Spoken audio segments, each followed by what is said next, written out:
Ryan Reynolds is asking fans to not credit him with Hugh Jackman returning as Wolverine and joining the MCU. He says it was all Hugh, I wasn't involved, I did really give up. I had nothing to do with it.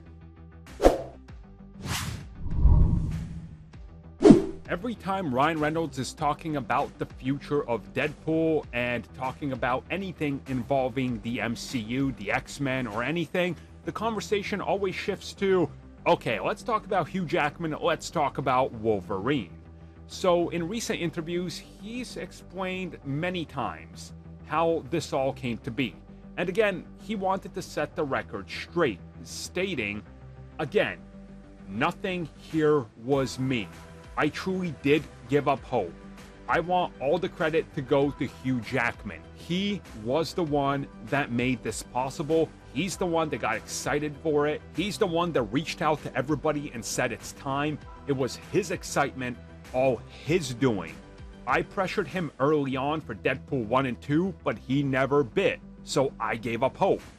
Years after, he decided he wanted in after he saw what was possible and what's going on. And again, you know, people still don't believe this for some reason. I don't understand what is with this narrative that people are not believing official words, but instead they're willing to literally believe some random guy online who says, I got the scoop, who's been proven wrong 100 out of 101 times. Like, look, I get some of the doubt.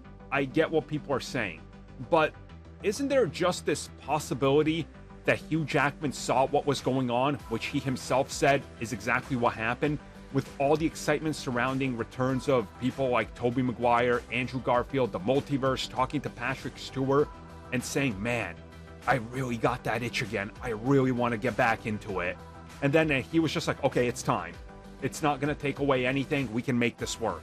I don't understand why that's so hard to believe.